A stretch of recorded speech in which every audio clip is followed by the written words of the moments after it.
सुप्रभात सभी को। आज की क्लास में आप सबका स्वागत है। आज का शीर्षक है व्याकरण शिक्षण। तो चलिए आज हम लोग व्याकरण शिक्षण पे चर्चा करते हैं, व्याकरण पे चर्चा करते हैं। तो सबसे पहले व्याकरण का अर्थ, व्याकरण का अर्थ क्या है इसके बारे में जान जाए। मानव स्वभाव से ही सौंदर्य प्रिय प्राणी है। मानव क्या है, स्वभाव से ही उसे सुंदर वस्तु, सुंदर चीज ये सब देखने में मानव को अच्छा लगता है। तो क्या है, मानव स्वभाव से ही सौंदर्य प्रिय प्राणी है। वह अपनी अन्य वृत्तियों के साथ साथ भाषा में भी सुंदरता लाना चाहता है। क्या है, वो अपनी अन्य आदतों, अन्य वृत्तियां जो है उसमें अनेक प्रकार की जो वृत्तियां है, आदतें हैं, उसमें उसके साथ साथ वह भाषा में भी सुंदरता लाना चाहता है। भाषा के सुंदरता के लिए शब्द शक्तियों, गुणों, रीतियों तथा अलंकारों का होना आवश्यक है। क्या है, भाषा के सुंदरता के लिए शब्द शक्तियों, गुणों, रीतियों तथा अलंकारों का होना आवश्यक है। इसके विपरीत भाषा विज्ञान की अज्ञानता, बल प्रयोग, पीढ़ी और स्थान परिवर्तन, भावावेश तथा व्यक्तिगत भिन्नताओं के कारण भाषा में अनेक प्रकार के दोष उत्पन्न हो जाते हैं। क्या है, भाषा में इसके विपरीत भाषा विज्ञान की अज्ञानता, जो भाषा विज्ञान से हम लोग अनभिज्ञ रहते हैं, जिसे नहीं जान पाते हैं, भाषा विज्ञान की अज्ञानता, बल प्रयोग, उनका प्रयोग कहाँ किया जाता है, पीढ़ी और स्थान परिवर्तन, भावावेश तथा व्यक्तिगत भिन्नताओं के कारण भाषा में अनेक प्रकार के दोष उत्पन्न हो जाते हैं, जिनको दूर कर भाषा में सुंदरता लाना ही व्याकरण का कार्य है।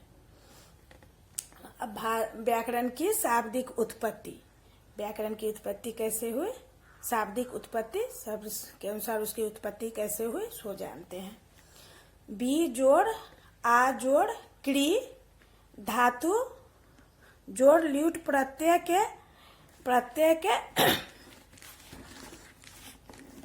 के योग से हुआ है। क्या है, बी जोड़ आ जोड़ क्री धातु जोड़ ल्यूट प्रत्यय के योग से हुआ है, जिसका अर्थ होता है शब्द सिद्धि हो। जिसका अर्थ क्या होता है, शब्द सिद्धि हो। पतंजलि ने महाभाष्य में व्याकरण को शब्दानुशासन कहा है। पतंजलि ने महाभाष्य में व्याकरण को क्या कहा है, शब्दानुशासन कहा है। यह भाषा का शासक न होकर अनुशासक है, अर्थात इसके द्वारा भाषा को व्यवस्थित किया जाता है।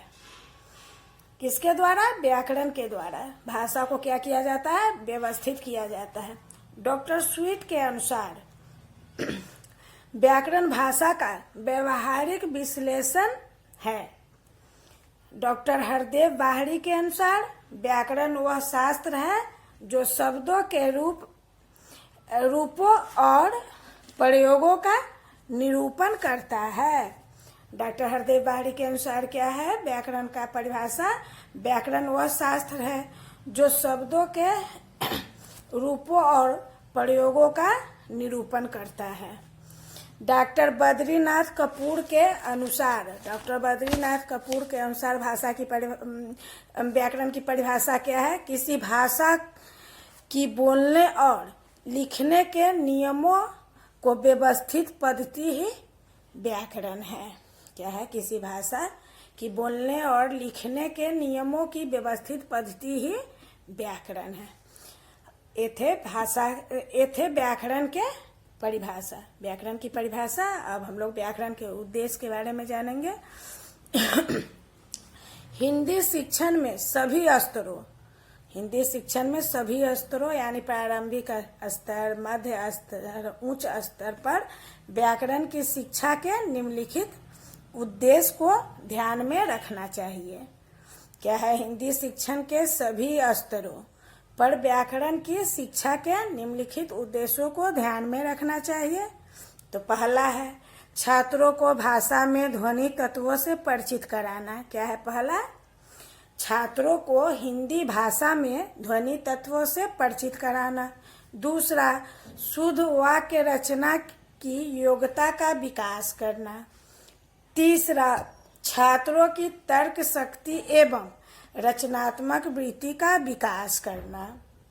चौथा, उनकी यानी छात्रों को भाषा के गुणों दोषों को परखने की क्षमता प्रदान करना, जिससे वे शुद्ध लिख और बोल सके। पांचवा, सैद्धांतिक व्याकरण का ज्ञान प्रदान करते हुए सिद्धांतों का प्रयोग करने का अवसर प्रदान करना। ये सब क्या है, व्याकरण के उद्देश्य हैं, व्याकरण शिक्षण के उद्देश्य है। अब हम लोग व्याकरण शिक्षण के महत्व के बारे में जानेंगे कि व्याकरण शिक्षण का क्या महत्व है। हिंदी भाषा शिक्षण में व्याकरण का अत्यधिक महत्व है। भाषा के रहस्य को समझने के लिए यह आवश्यक है कि व्याकरण के नियमों को समझा जाए। क्या है, भाषा के रहस्य को समझने के लिए यह आवश्यक है कि व्याकरण के नियमों को समझा जाए। भाषा में बोलने और लिखने की शुद्धता बिना व्याकरण ज्ञान के बिना संभव नहीं है। क्या है, भाषा में बोलने और लिखने की शुद्धता बिना व्याकरण ज्ञान के संभव नहीं है। व्याकरण भाषा का ज्ञान साधन है। व्याकरण क्या है, भाषा का ज्ञान साधन है, साध्य नहीं। साध्य तो भाषा का ज्ञान है जिसकी प्राप्ति के लिए विभिन्न साधन का प्रयोग किया जाता है, जिसमें व्याकरण भी एक है। भाषा की अशुद्धियों व्याकरण द्वारा ही दूर कराई जा सकती है। क्या है, भाषा की अशुद्धियों को व्याकरण के द्वारा ही दूर कराई जा सकती है। व्याकरण भाषा के प्रचलित रूप और प्रवृत्तियों का ज्ञान देती है। इससे भाषा का प्रयोग और अर्थबोध में सुविधा रहती है। अतः भाषा शिक्षण में व्याकरण शिक्षण का महत्वपूर्ण है। व्याकरण के महत्व को निम्न शब्दों से व्यक्त कर सकते हैं। हम व्याकरण के महत्व को निम्न शब्दों से व्यक्त कर सकते हैं। पहला, भाषाई तत्वों का ज्ञान प्राप्त करना। क्या है, पहला, भाषाई तत्वों का ज्ञान प्राप्त करना। तो कैसे ज्ञान प्राप्त करना है, शब्दों उच्चारणता एवं वर्तनी शब्द रचना, उनका प्रयोग तथा वाक्य रचना का ज्ञान प्राप्त करना। दूसरा, भाषा की प्रकृति की पहचान। भाषा शिक्षण में व्याकरण का एकमात्र उद्देश्य यह है कि विद्यार्थियों को शुद्ध भाषा प्रयोगों में कुशल बनाना। भाषा परस्पर व्यवहार से अर्जित की जाती है तथा अर्जित भाषा के माध्यम से परस्पर व्यवहार किया जाता है। व्याकरण द्वारा शिक्षार्थी भाषा की प्रकृति की पहचान करता है। ध्वनि विज्ञान, शब्द विज्ञान, अर्थ विज्ञान आदि प्रत्येक दृष्टि से भाषा की प्रकृति भिन्न होती है। क्या है, व्याकरण के द्वारा शिक्षार्थी भाषा की प्रकृति की पहचान करता है। किसके द्वारा, व्याकरण के द्वारा ही भाषा की प्रकृति की पहचान करता है। ध्वनि विज्ञान, शब्द विज्ञान, अर्थ विज्ञान आदि प्रत्येक दृष्टि से भाषा की प्रकृति भिन्न होती है। तीसरा, व्याकरण का ज्ञान आवश्यक। अध्यापक के लिए व्याकरण का ज्ञान होना अति आवश्यक है, जिससे वह अशुद्धियों का संशोधन कर शुद्ध भाषा का प्रयोग कर सके। क्या है, व्याकरण का ज्ञान आवश्यक। अध्यापकों के लिए व्याकरण का ज्ञान होना अति आवश्यक है, जिससे वह अशुद्धियों का संशोधन कर शुद्ध भाषा का प्रयोग कर सके। चौथा, व्याकरण भाषा का विश्लेषण। भाषा के शुद्ध रूपों की जानकारी देने के लिए व्याकरण का ज्ञान कराया जाता है। अतः व्याकरण भाषा का विश्लेषण है। क्या है, भाषा के शुद्ध रूपों की जानकारी के लिए जानकारी देने के लिए व्याकरण का ज्ञान कराया जाता है, अतः व्याकरण भाषा का विश्लेषण है। 5वां, तार्किक दृष्टिकोण से भी व्याकरण भाषा शिक्षण के लिए आवश्यक है। तार्किक दृष्टिकोण से भी व्याकरण भाषा शिक्षण आवश्यक है।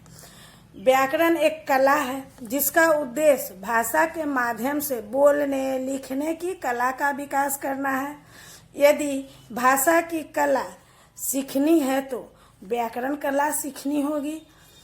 तार्किक दृष्टिकोण से व्याकरण की सैद्धांतिक शिक्षण केवल इसलिए आवश्यक है कि बालक अपने भावों को शुद्ध रूप से प्रकट कर सके। 6, व्याकरण के आधार से कोई नवीन धारा सीखना। क्या है 6? व्याकरण के आधार से कोई नवीन धारा सीखना। यदि विदेशी भाषा सीखना है तो व्याकरण का सहारा लेना ही पड़ेगा या लेना ही होगा। जैसे अंग्रेजी शिक्षण के लिए अनुवाद व्याकरण पद्धति का प्रयोग किया जाता है। जैसे अंग्रेजी के शिक्षण के लिए अनुवाद व्याकरण पद्धति का प्रयोग किया जाता है क्योंकि बालक बिना क्रिया और कर्ता का ज्ञान प्राप्त किए बिना वाक्य निर्माण नहीं कर सकता। लेकिन मातृभाषा शिक्षण में व्याकरण का शिक्षण इतना आवश्यक नहीं माना जाता है। धन्यवाद। अब अगले क्लास में आगे की चर्चा की जाएगी।